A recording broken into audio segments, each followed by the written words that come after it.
Hey, what's going on, guys? It's Menards F3 here, coming back at you with another interesting video. Today we're going to be taking a look at a Varney kit that we have here, which is quite interesting. It has a few interesting things going on with it.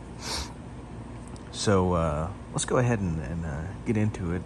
It's your typical Varney box here. I really enjoy the way that the packaging on these kits look. I really like the Varney packaging. Just something about the silhouettes just looks really cool. Anyways, as you see here, it's a Little Joe Docksider switcher. I did not pay $15 for it. It was much more than that, but would have been nice if I could have got this for 15 bucks. Anyways, let's go ahead and open it up. So there it is. A couple things going on here, obviously. First off, let's take a look at one of the really cool things that made me want to get this, which was this Central Valley valve gear kit for the Docksider switch engine. And as you see here, the package is actually empty. It did come with the original instructions, which are really cool. I'll need to scan these because I've never heard of this valve gear kit. It's really neat. Anyways, we'll go ahead and set this aside. The valve gear was already built by someone else. It's in this box here. I don't know if it came built, probably not, but whoever had this already built the valve gear. Which needs to be attached to the locomotive. But there it is, complete valve gear, which is really cool. So that'll be exciting, because I have seen these models with the valve gear on, and it looks really cool. Next thing, that's an empty package. Next thing is comes with a box of parts in your typical Varney little plastic cylinder case. Though I'm not quite sure how many of these parts are needed because the locomotive is already built. Anyways, let's go ahead and take a look at the locomotive.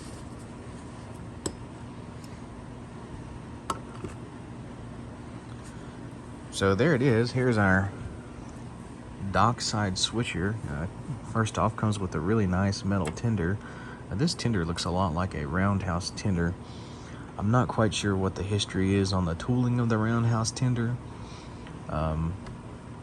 But this looks a lot like the roundhouse tender.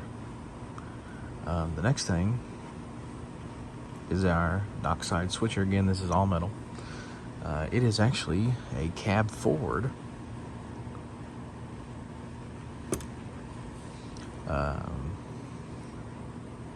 switcher. I don't know the history of this cab forward add-on, but I mean, it's clearly made for the Varney switcher, but I just thought it was really cool and I had to have it. I can't wait to build it, or finish it, I guess. Couple little things with this guy. First off, he has these interesting extra truck here. So actually, we're at an 044. I'm not quite sure. My guess is that the cab forward is an extra kit, much like the valve gear kit, and so that whoever bought this, it probably came with the cab forward piece, which is a little loose, and the extra truck. So very interesting. The next thing is that they've wired this locomotive up for pickup using the tender. And I probably won't do that. I don't like this wire running from the locomotive to the tender, and there's really no good way to do that. So I will do whatever I can to eliminate this wire and the connection going to the tender. A few things that need to be done to this guy. There's some seam lines here that need to be filed off. There's a little brass detail part that's been added. And the pilot is really the only downside here. It's been chipped off. I have an extra pilot, however, since this will be running in cab forward and nobody will ever really see this section of the locomotive, I'm thinking I'll just clip the other wing of that off and I just won't worry about it. I do have ways to fix this, but I might just clip the other side of that off and not worry about it. That would be the easiest thing to do, especially since the locomotive will be running like that and you really won't be able to see that bit of the locomotive at all. Anyways, just wanted to show you this cool little cab forward dockside.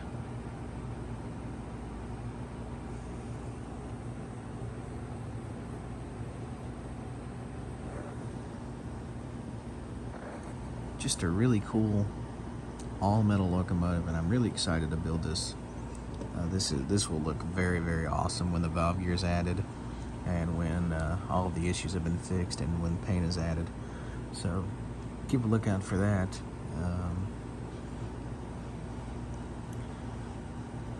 Anyways, thank you for watching.